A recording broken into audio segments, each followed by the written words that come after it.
And welcome to Awakening Through Love, the podcast. My name is Rod Gordon. And my name's Martina Hughes. And today we're going to talk about The importance of sexual intimacy in long-term relationships. Feeling a bit cheeky right now because we just dove straight in when I thought we were doing a test. So that's right. Going with the element of surprise today. The test didn't happen, so this is. Awesome. So the importance of sexual intimacy in long-term relationship. I think this is an important one to talk about because there's a misconception that sexual intimacy declines when you've been together for a couple of years and that's it. You know, there's a perception out there that it's just like downhill and done. That you start at the very top of your game. Because that's like the rest of life. You start as a CEO and then you work your way down.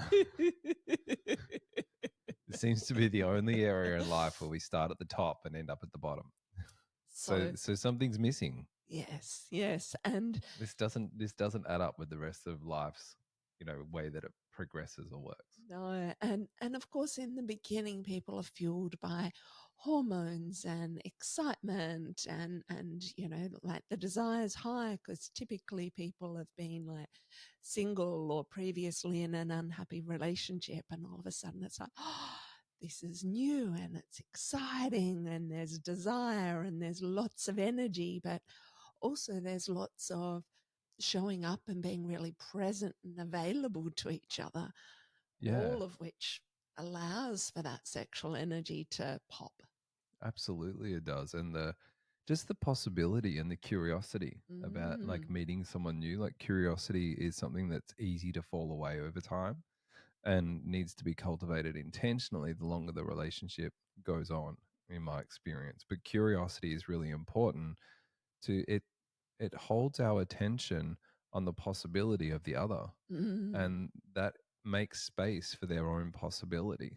So it helps bring alive the discovery, not just in ourselves, but in another when we're curious.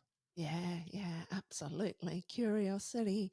I know for me, when I'm curious about your experience, there's so much more available when I'm curious and almost like looking at you, feeling you as though for the first time.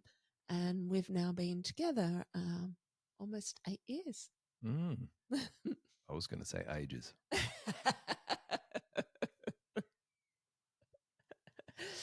So there's that sense of sexual intimacy can deepen, it can grow, it can evolve, but it often means that people need to be willing to break out of some habits and patterns and learn how to recapture that experience of being in the present moment with each other.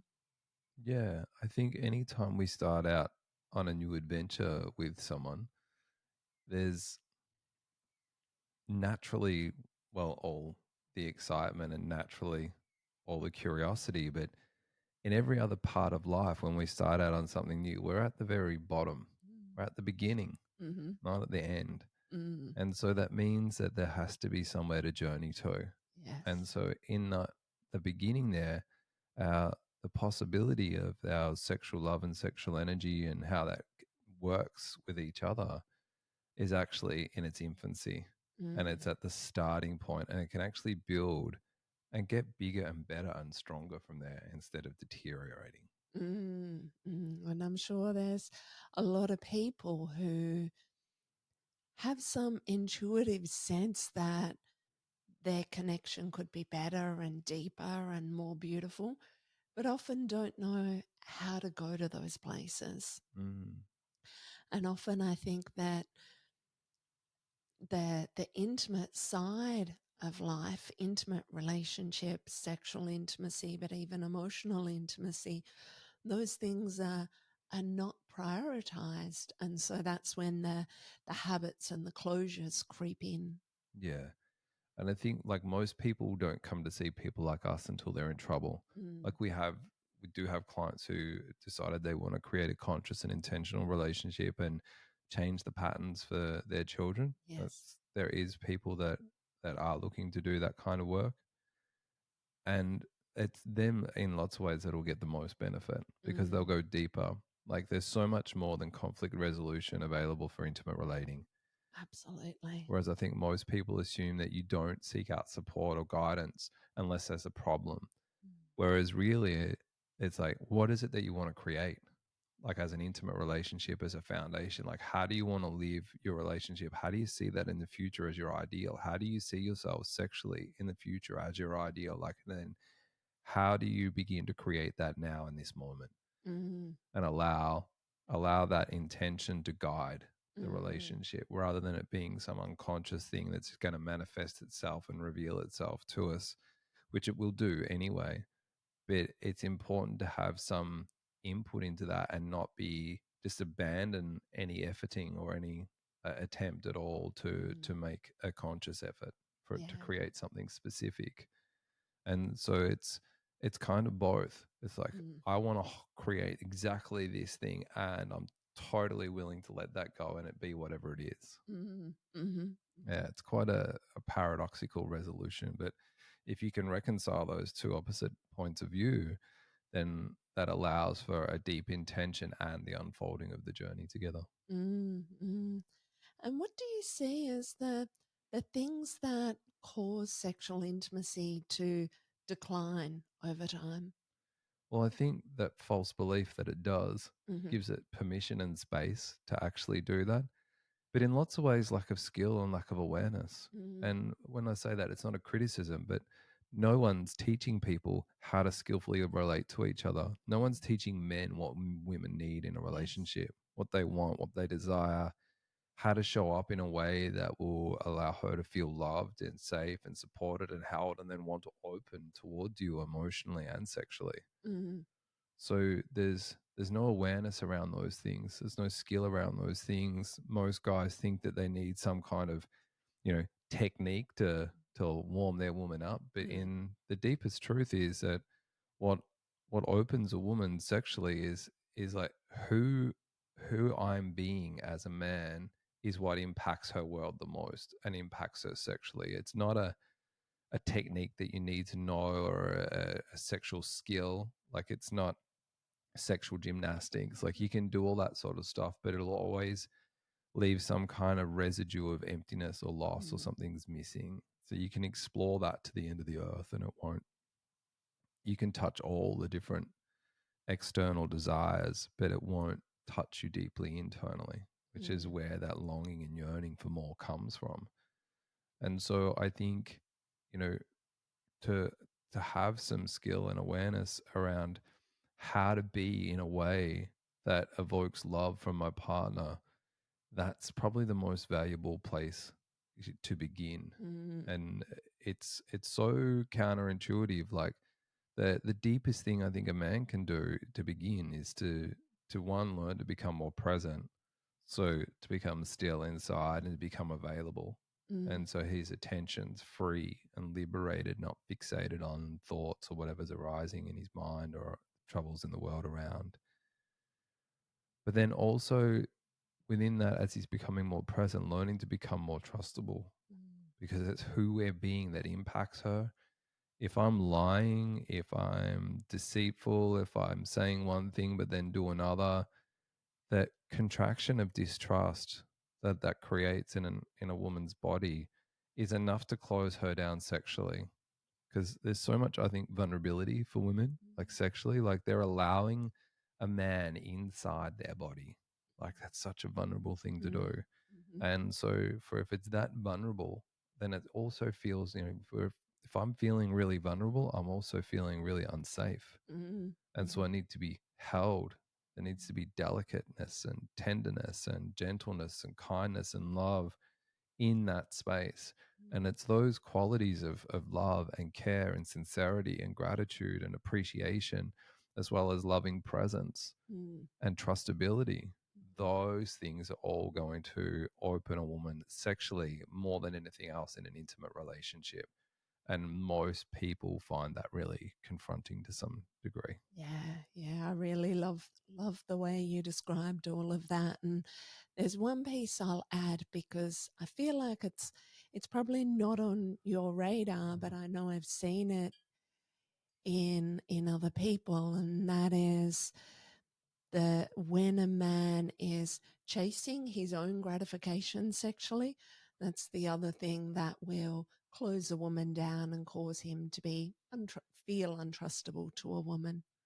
Yeah, he's already got to be having sex though to start doing that. Yeah. Yeah. I'm before that. Right. Yeah. Yeah. Just that I hear so many women saying things like, oh, he only touches me if he wants sex, like that kind of Mm. energy I'm referring to. Ah, Yeah. that's different. Yeah. That's different again. Yeah. Yeah. Yeah. So it's seeking to get to love her to get something. Yeah, absolutely. And Mm. that feels like being manipulated Yeah.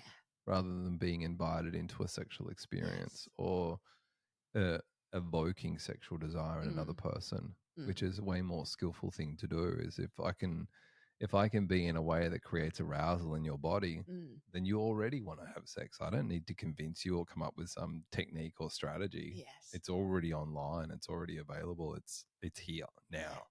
Yeah. So I just wanted to include that as part of the conversation, and Mm. to speak to the openness and the vulnerability as a woman.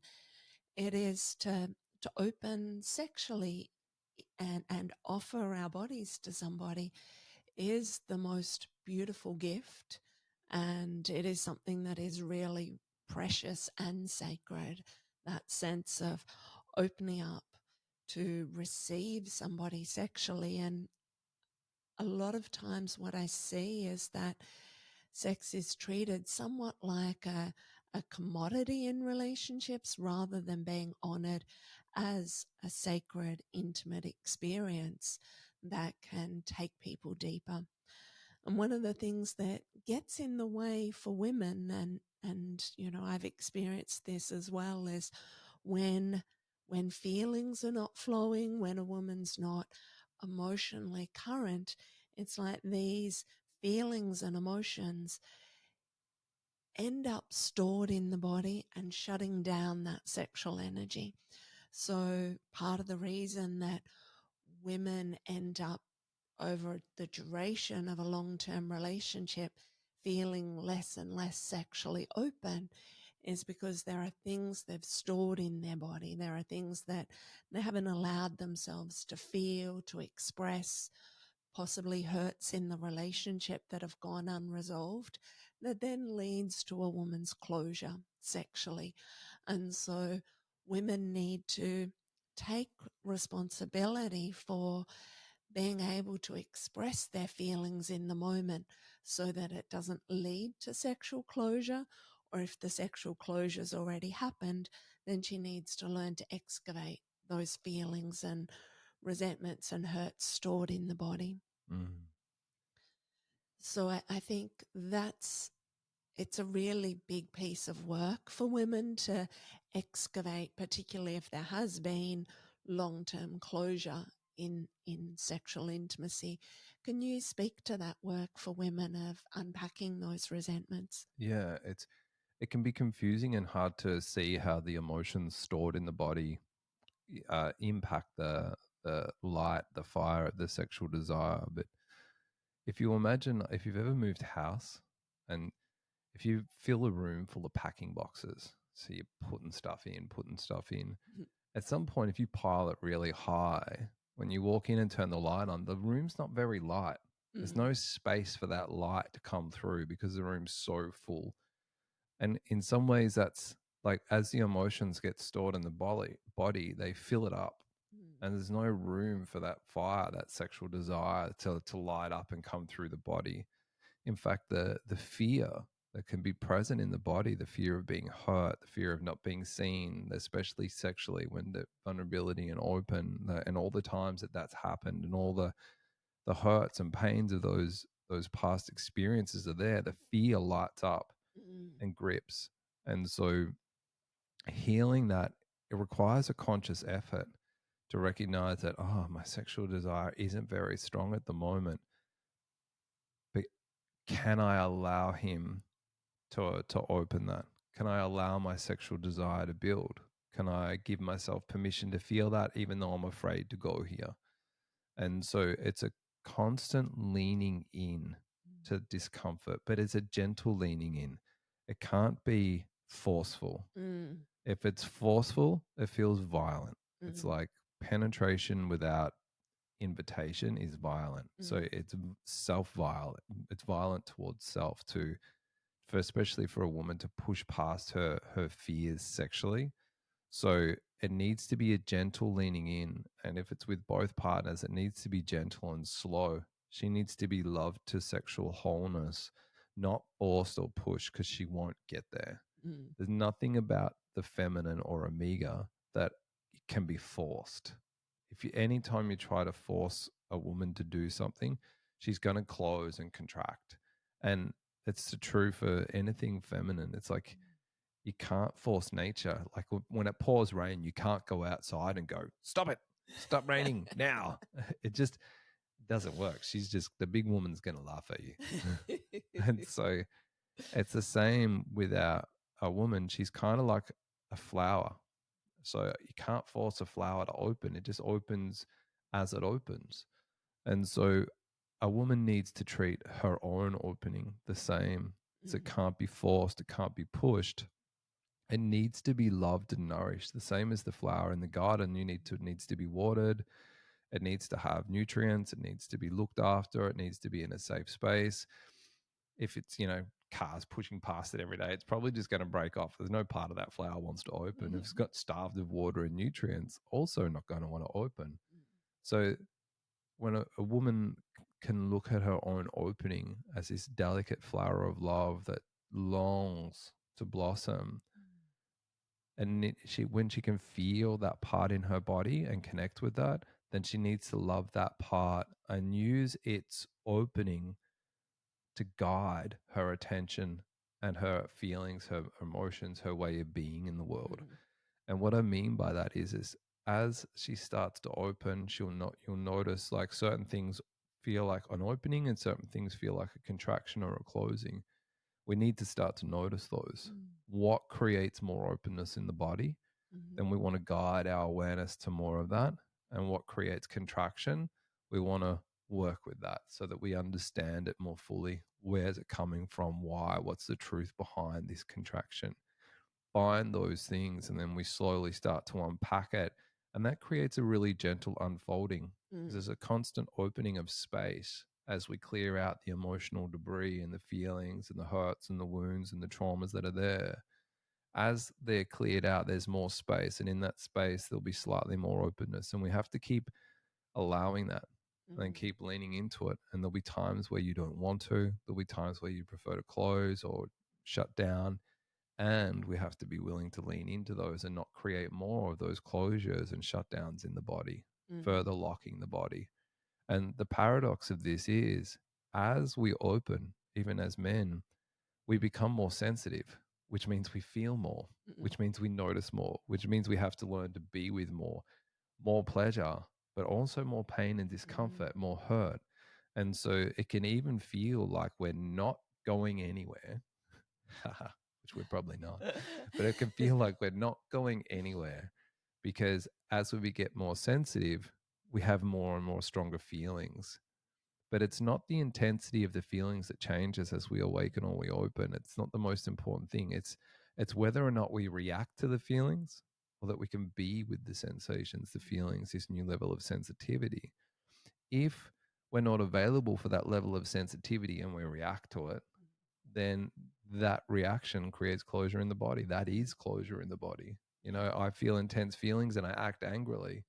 Well, then the anger doesn't accurately represent the feelings, but that anger is a reaction to that fear or discomfort or hurt or vulnerability or sadness, whatever's present in my body. So it's learning to feel the intensity, the burn of those things without the reaction. And that will allow space for that sexual opening, but it also allows us to come back to love really quickly.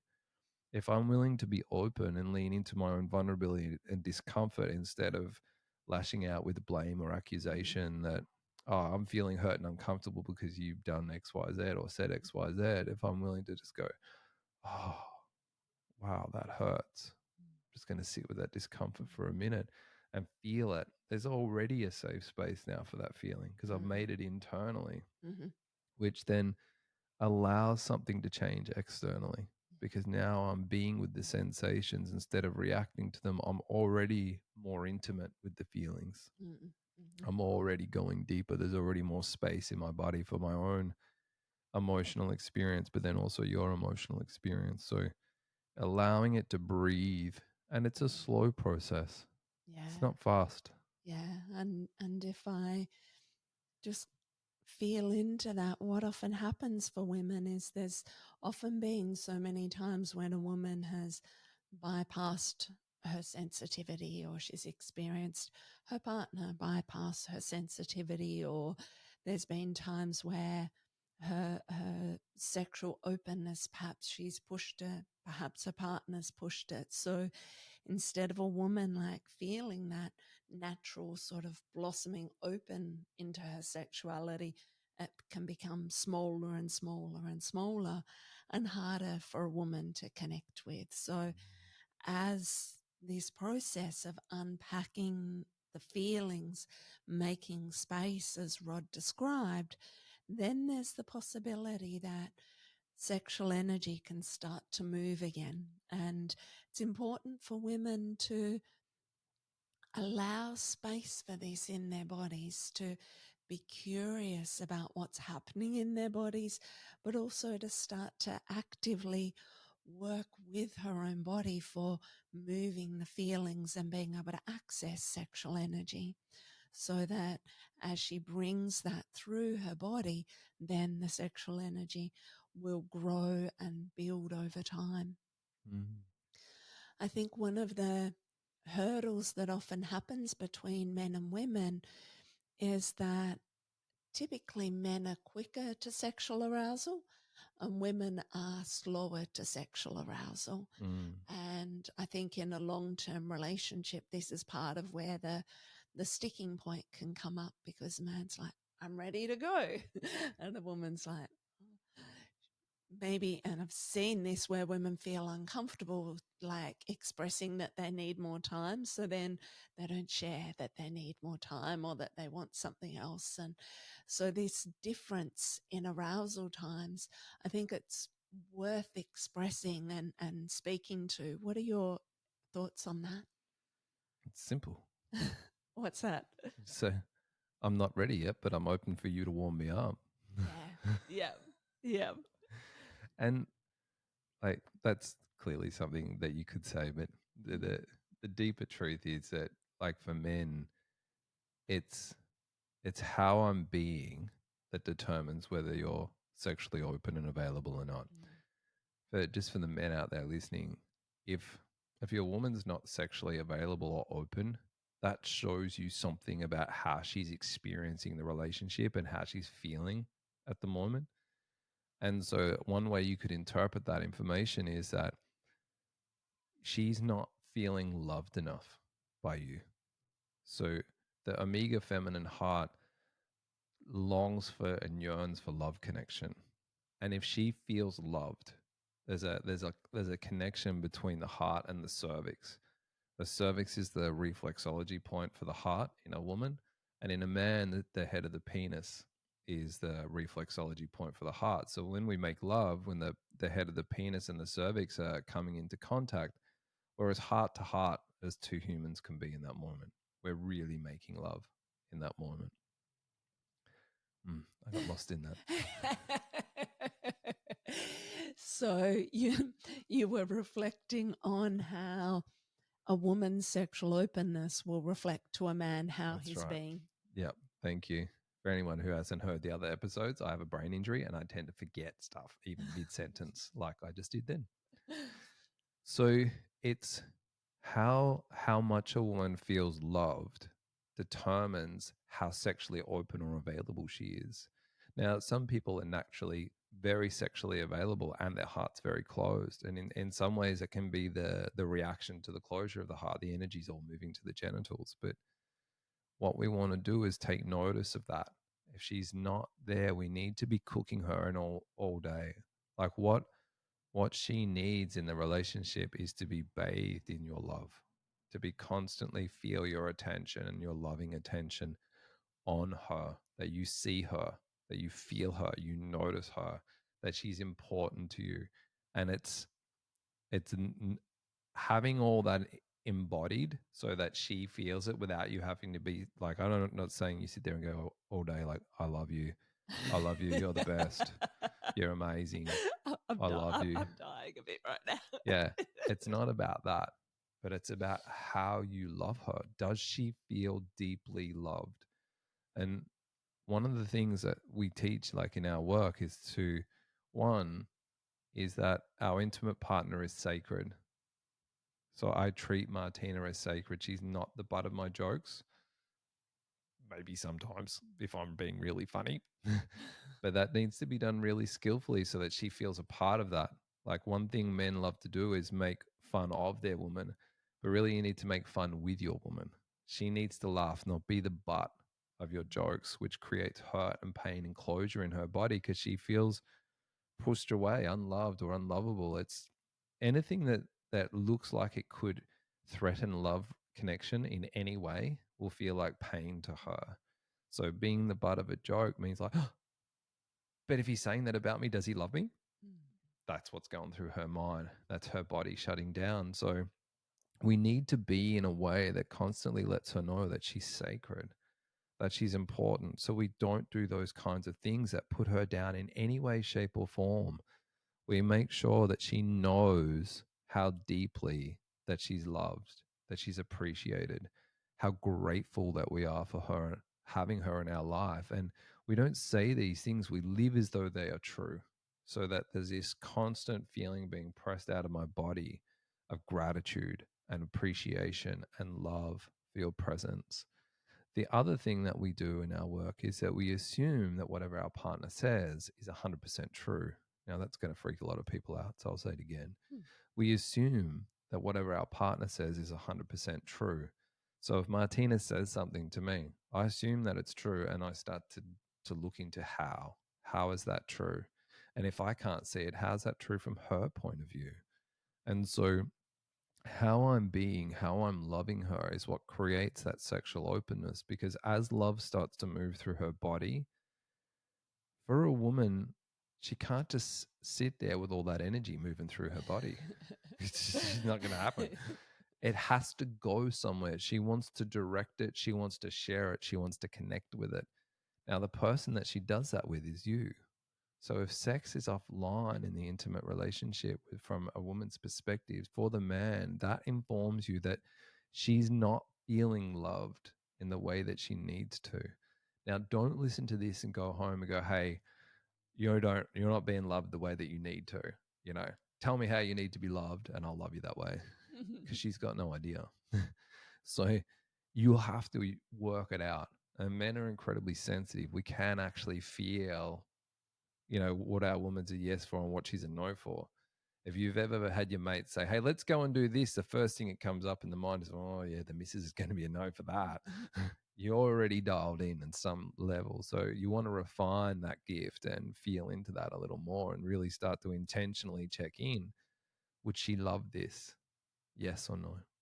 Just let the yes or the no come up from the belly and really feel into like, what would she love right now? What can I do that she would love right now? And it's doing these things constantly throughout the day. If you're thinking of her and thinking how much you love her, don't let that thought just stop there.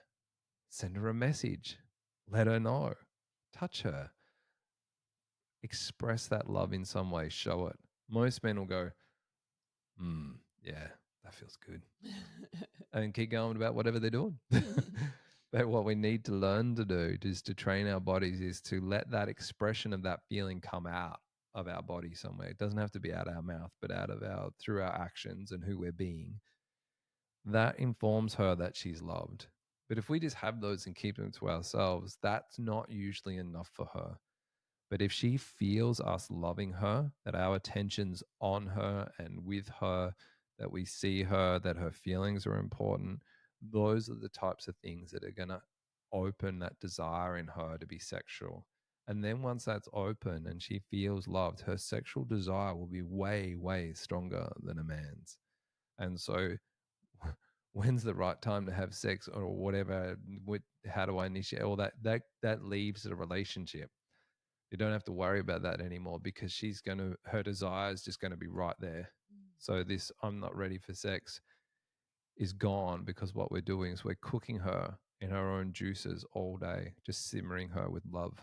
And then that's what simmers her. It's how we're being, how we're loving her. It's our attention, the way that we show up. Do we hug her? Do we hold her? Do we touch her? How does she most receive love? What's her language? What does she need? What does she want to feel loved? And then we start to bring that. That may not be naturally how we express love, but that doesn't matter. What matters is, does she feel loved right now? Because I can learn to express love anyway. It's just training this organism to behave in a new way. And anything I'm trying to do for the first time is going to be uncomfortable, unfamiliar. I'm not going to be good at it. None of that matters. Just learn. And so then I learn how to express love in a way that she feels loved. What happens is her sexual openness and availability is just beneath the surface all the time.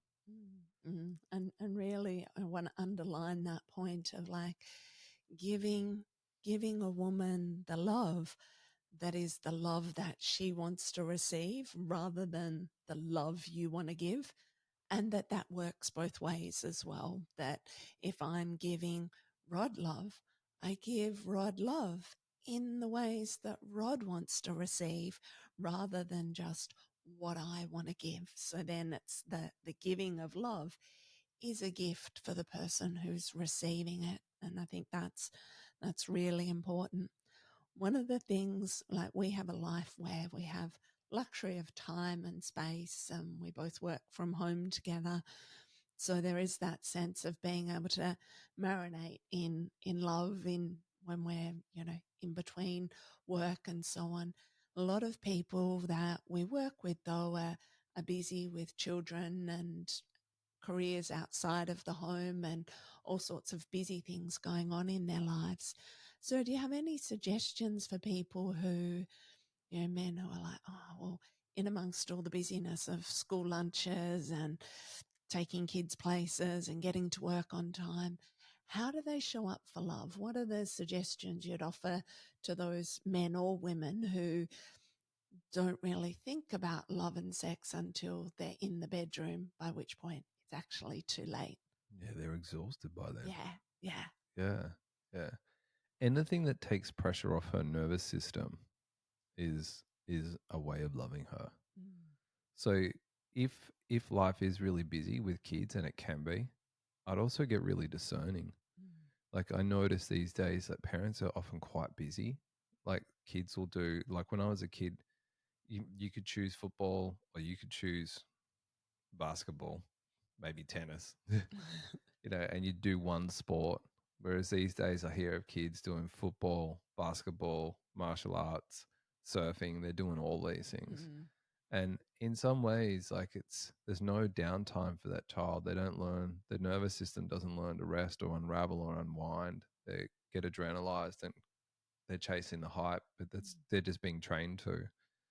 So I think being busy is the enemy of a good relationship, mm, because there's no space for the relationship if both partners are super busy. I would dial back the busy. mm, That mm. is the enemy of your relationship in many ways.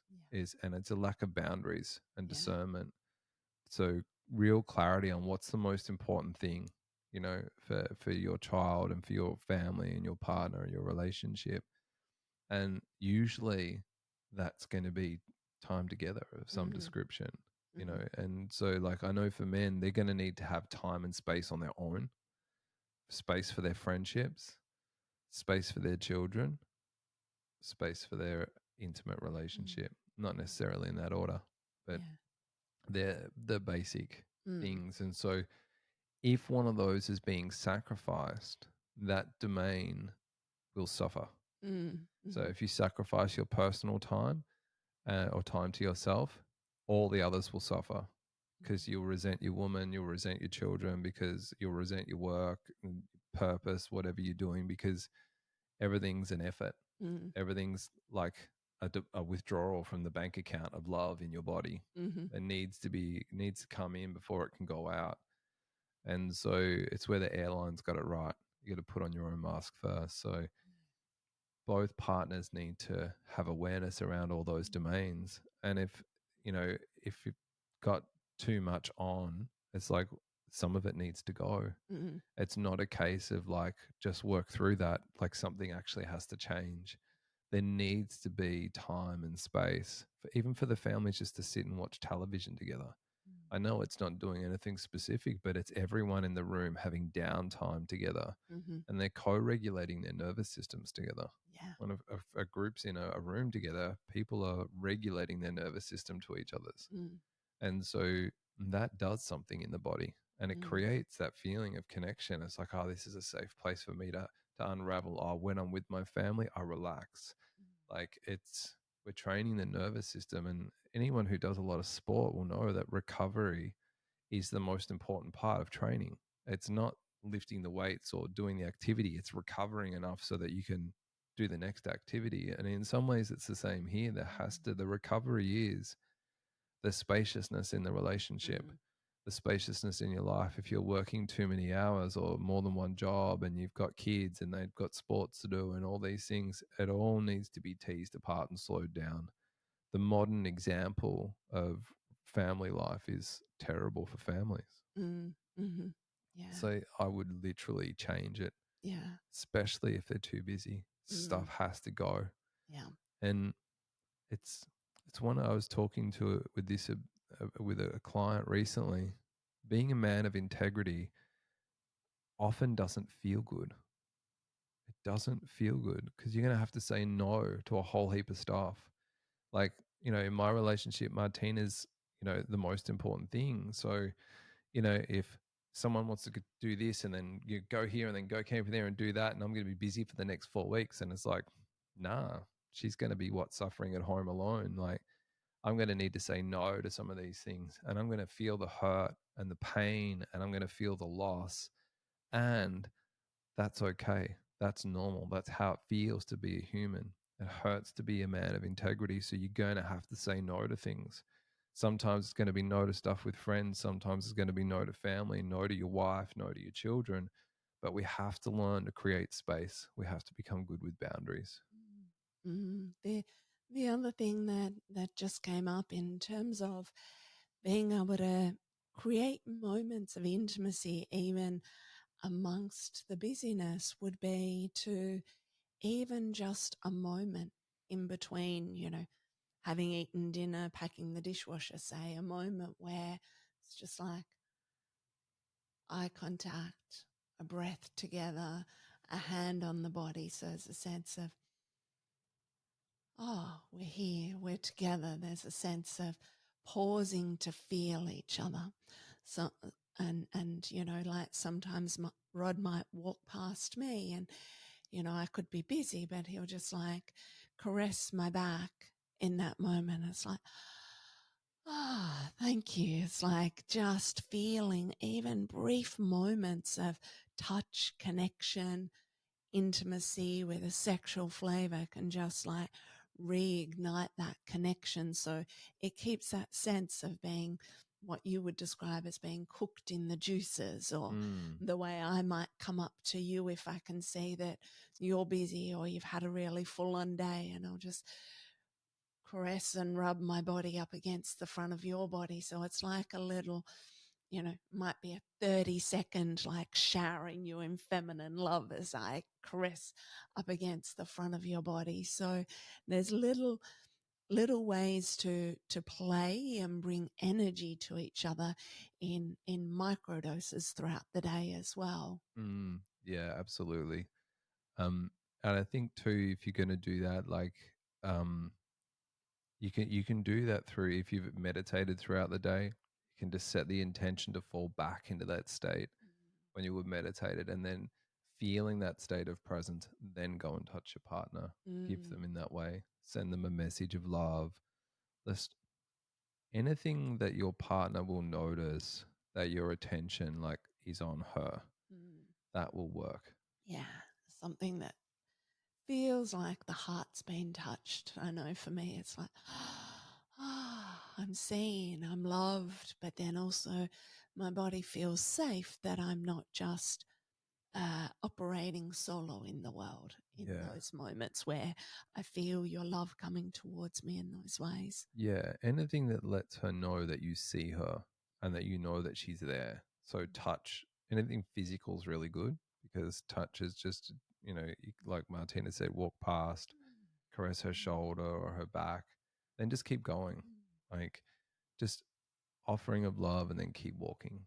Just so micro bursts throughout the day, just to let her know that she's valuable and that she's important. Mm, delicious. I wanted to speak a little bit to the women because I know where there's a lot of hurts and emotions which we spoke to previously. I've often experienced that women just kind of give up on sex, like as if doesn't matter. I've never really enjoyed it. What's the point? I was only doing it for him. And so women give up on sex. But essentially, what happens is a woman is giving up on herself because the sexual opening, it's for our well-being as well. Even before it's for a man, a woman's sexual opening is for her own well-being. It supports her to feel nourished, alive, energized, supports her to be in touch with the powerful, dynamic, ever-changing energy that she is. And when women give up on their sexual energy or their relationship to sex, what can happen is that a woman can start to feel dull, dry, brittle, rigid. There's a sense of something becomes more locked in her body, her emotions, her life when she gives up on that. So oftentimes when I begin working with women, it'll be this opening is for you. Before anybody else, it's for you, because knowing that that opening is for you and your own well-being, vitality, life force, it helps change the script that a lot of women have carried. And as Rod spoke to earlier, when a woman does like truly open sexually, her sexual appetite will be more voracious than a man's sexual appetite. She will be like, come on, get your clothes off, like, you know. She that fire inside of a woman when she opens sexually is often something that even a woman is afraid of. And so it can be that a woman's been afraid of being rejected in her sexuality. She might be afraid of her sexuality being too much, too strong, or what she needs to open sexually being too much. But unpacking all of these things so that a woman gets to truly, truly experience this fire and power and dynamic energy that is an essential part of who she is. So when a woman really gets that her opening is for her, it makes it easier to begin leaning into that journey and opening up again. Absolutely. Yeah. Ran out of anything to say right now, although I feel Wow. I feel like there's something else there. So I think a woman's sexual openness, it's like it serves her not just sexually though, because her whole experience of the world changes then. yes, She's true. feeling the love that's moving through her own body. So there's more love connection. She feels nature more fully, the sounds of nature, the smells of nature. Like life becomes more rosy, so to speak, like it's brighter, it's Yes. more alive. And so there's a whole shift available there in the whole world experience Mm. for a woman, not just sexually, but in that sexual openness. Because as we teach it, like sexual energy is life force energy. It's the force of energy that creates life. And so our life experience, when we're connected with and allowed to come through us, that life force, that sexual energy, our experience of life in the world is very different to when we're Mm. separated from that and shut that down. Absolutely. And that's where the magnetism comes online as well, because there's in that experience of being open sexually, there's a sense of receiving from life, from her partner, from nature. And then in that receiving, a woman can experience her nature as magnetic, where life does become more effortless and things start flowing towards her.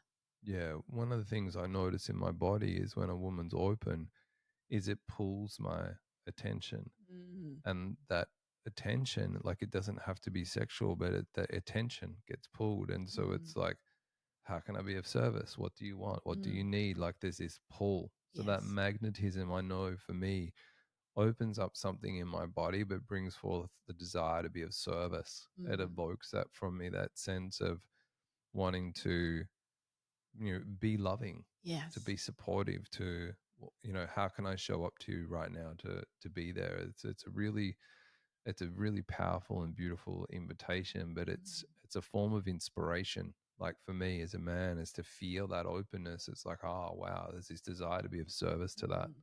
Yes. And perhaps even a sense of wanting to protect and support that openness. Mm. Mm.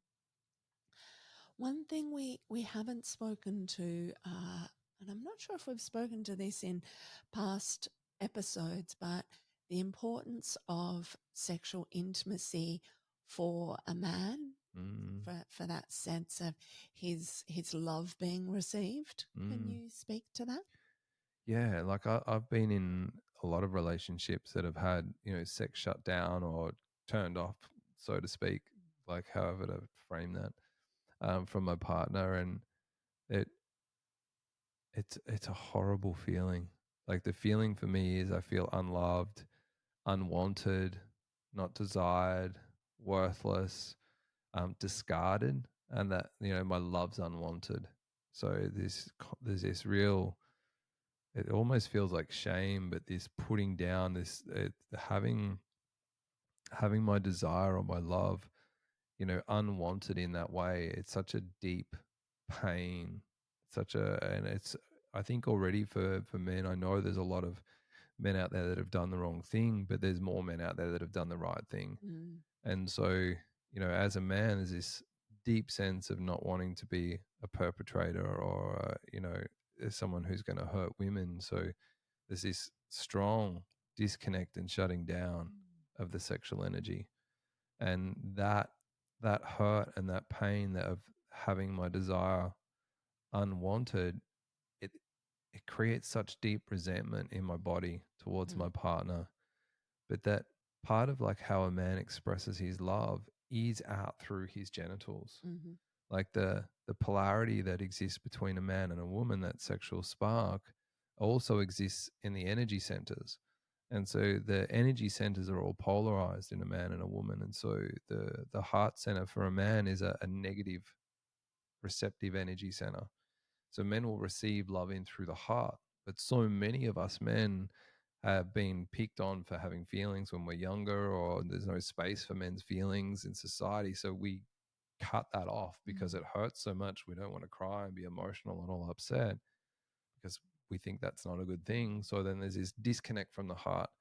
So when that happens, men lose some of the value of intimate relationship because they don't receive the nourishment and the value of what it's like to be loved because it can't receive the love. How that's expressed is out through the genitals and the hips. Men want to press love out into the world, and you can see it in the shape of the genitals that penetrates outwards.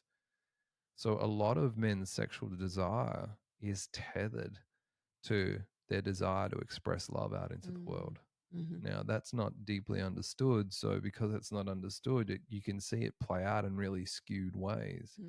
Men crave a lot of variety in women and crave not being trapped. They want to be free and all this sort of stuff. What that's really, it's speaking to the deeper desires within a man.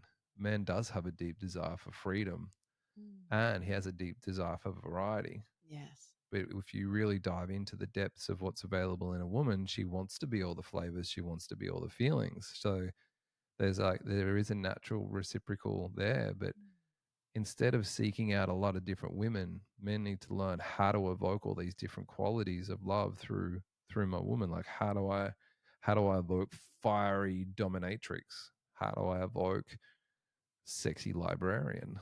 How do I evoke tender lover? How do I evoke surrendered lover? Like we can learn to evoke all these things from a woman so she has all those different experiences, all those sexual experiences, all those feeling experiences, all get to ripple through her body.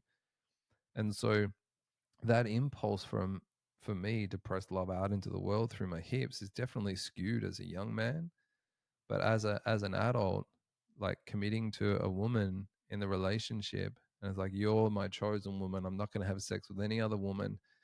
You're the only one that's it, kind of thing. And then when sex is taken off the table, I feel like, the victim of a power play. I'm all of a sudden, I've made this commitment with my word, so I can't go out and be with other women, and you've taken sex off the table. So if I tolerate that, the amount of resentment, which turns to like venom and hatred towards my partner, it'll leak out in everything I say and do. The tone of my voice, how I act, opportunities to be a little bitch, I'll take them. Like all these little things will happen in a man's body when that happens because of the resentment of having made this commitment to this person, and then this woman's just abandoned that commitment and gone, no, well, too bad, I'm just going to do whatever I want. But in that abandonment of that commitment, the man feels abandoned in that intimacy or relationship and immediately begins abandoning the relationship. So it starts to really poison the pool of the intimate relationship. And so as a man, I immediately feel trapped in that and I want to break free from that constraint. And so breaking free can look like having an affair, ending the relationship, or staying in the relationship and just being toxic and abusive towards my partner. And that seems to be the most common one. Yeah.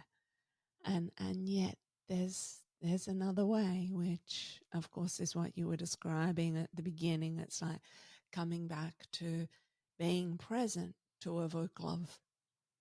That would ultimately be the pathway to freedom. Yeah.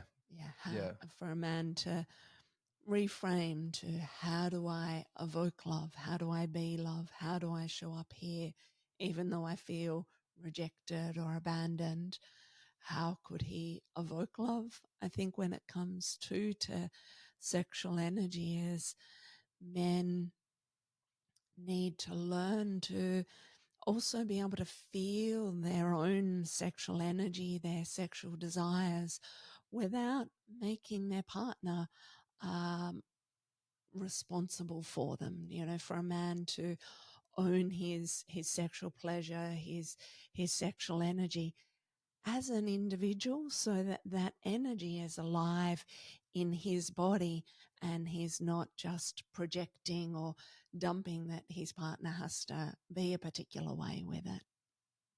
So when a man can own his sexual desires and energies in his body, it can create some freedom for him and also create some space and openness in the relationship as well. Yeah. So my description was for how does it feel Yes. to be that. I think that was the question that you asked me, like what's the impact on a man? And to change that dynamic is different again. Like, focusing on becoming love, that's really hard to do when you're full of hurt and anger and resentment. So it can't be oversimplified. There is plenty of work there to do, but it actually needs to start in the emotional realm. So working through some of his feelings of resentment, feelings of anger and betrayal, and where he's shut down his own feeling capacity. That's all, like for me, that's all been my work to do.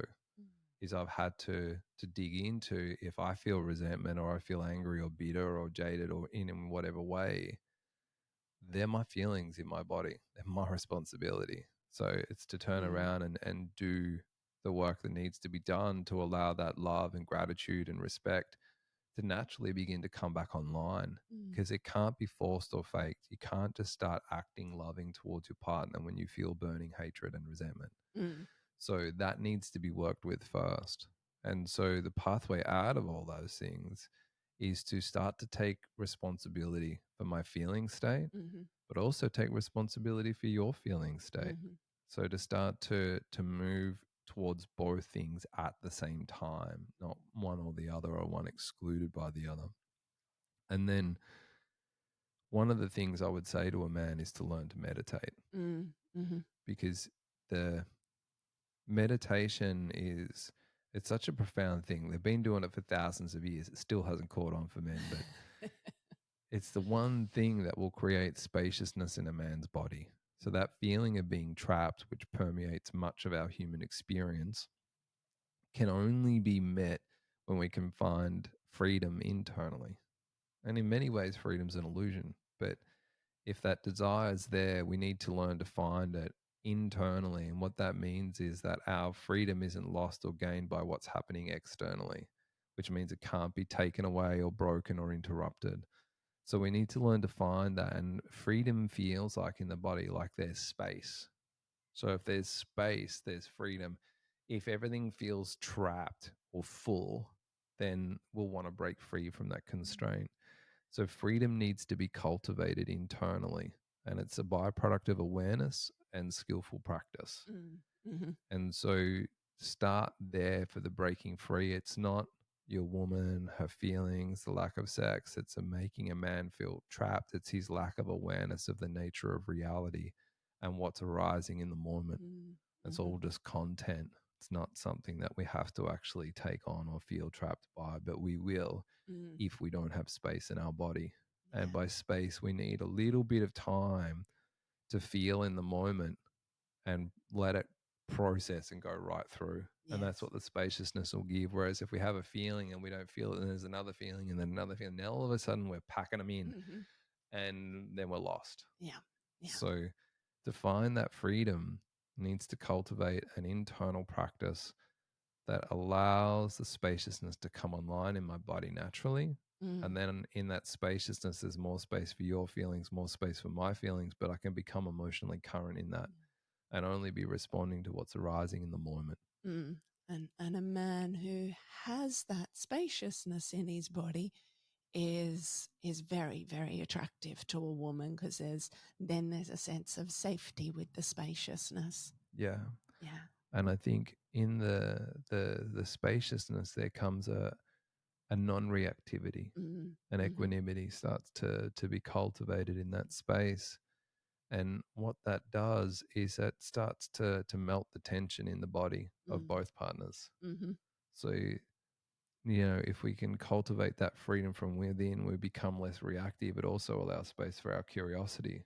Yes. So it's like, oh, that hurt, oh, but I'm not reacting to the hurt. I can feel it. Okay, my partner's clearly upset right now. I can be curious about that. What's happening for you? You're clearly hurting right now. Mm. Just that will Yes. totally, that could that's the fork in the road between the argument and deep lovemaking. That Mm-hmm. space to be just curious in that moment. And if we do that, we can start to unravel the knots and tangles we've created with our desire and our beliefs like throughout our life, and start to tease those apart. But really, I think to go deep with that sort of stuff, it needs to be done with an expert.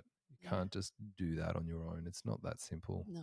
And there's no one teaching it. So, well, there is, but yeah. yeah, but I mean, in a like you don't learn it in school, you don't learn it in general population, you don't learn it at university. Your counselor or therapist isn't going to talk about these things. There's an art to intimate relating, and that's kind of what we're touching on here, is that the importance of each person doing the work that's required internally to create a thriving intimate relationship. And so for a man with relation to his sexual desire, there does need to be equanimity with that. We can't just dump our desires on our intimate partner Like they themselves emerge from a place within us that have nothing to do with sexual desire. Our sexual desires really point to where there's so many gaps in our own humanity day to day. And that can we can use our sexual desire to unpack those traumas and to heal those wounds that are in there, because they'll point to them really clearly. And so there's so much work to do in terms of internally of unraveling that dynamic, Mm, for men and for women on mm, both sides. It's kind of like a perfect storm at the moment, yeah. whereas, each person's justified in their anger and their resentment, which is true.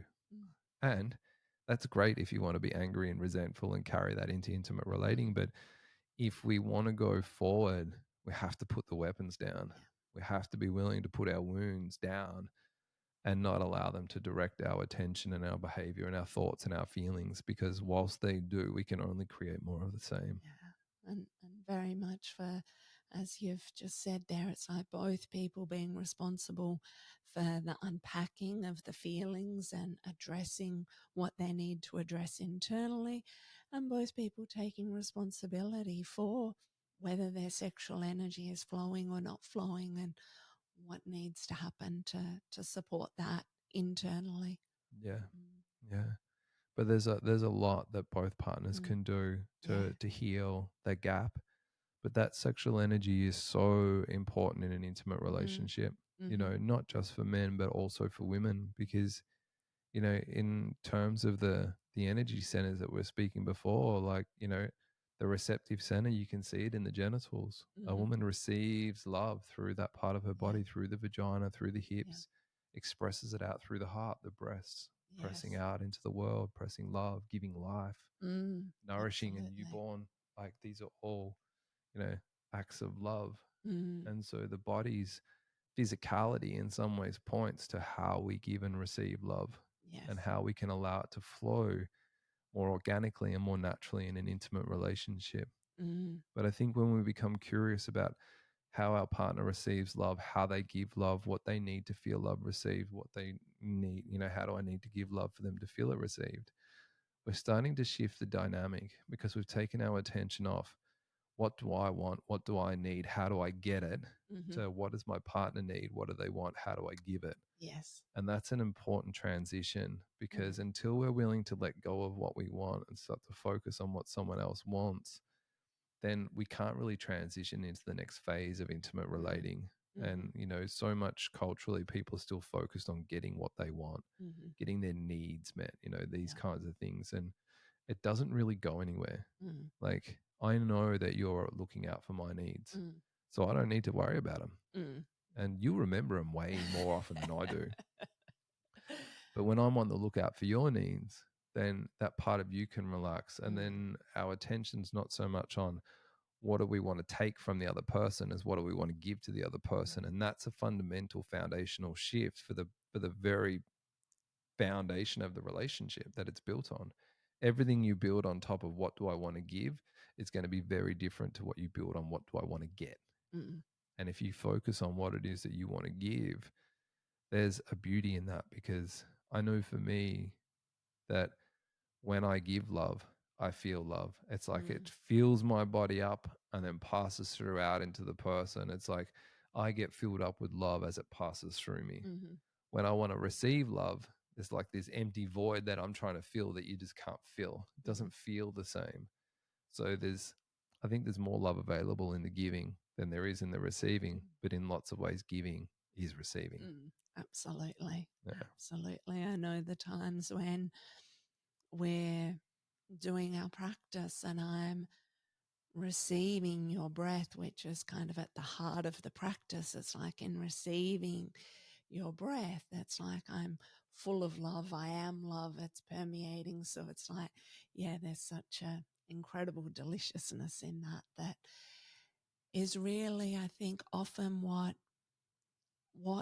women are longing for is to be able to open and feel in such a way that they truly, truly receive their man's love, their man's breath, their man's whole body through their body. And then a woman can ignite as love and she becomes that overflowing showering of love onto the man.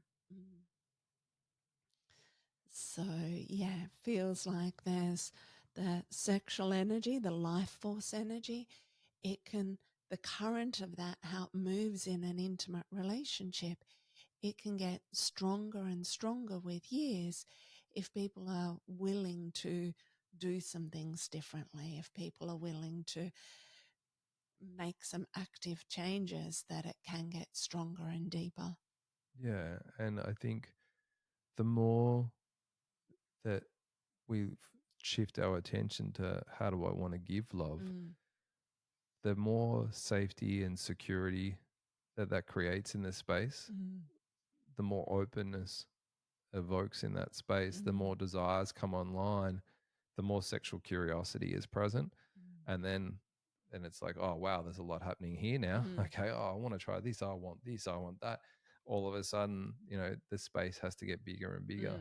And it just continues to go. And then the sexual journey that a couple goes on then helps them to awaken to the deepest parts of them, the beauty, the love. How do I be more loving? Like when we start to measure, you know, how loved is my partner by through how they're being, and that is sexual desire and openness, we know exactly where we're at in the relationship. If she's shut down and closed, it's like I need to shift or change something. It's time to grow, because I know that I'll get to a certain depth and I'll feel like, oh, I want more from my woman. And then she'll get wider and bigger. And then I'll be thinking, shit, I need to deepen to hold all this.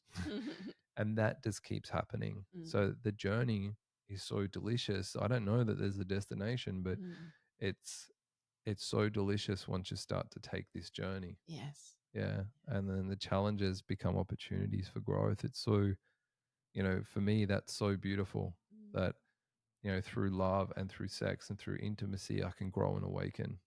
It's beautiful. Absolutely. And yeah, I'm grateful that we're on this journey, but also that we get to support other people to take this kind of journey. Yeah. That feels like it. It does. All right. Okay. Thank you for listening. Go and have a good day.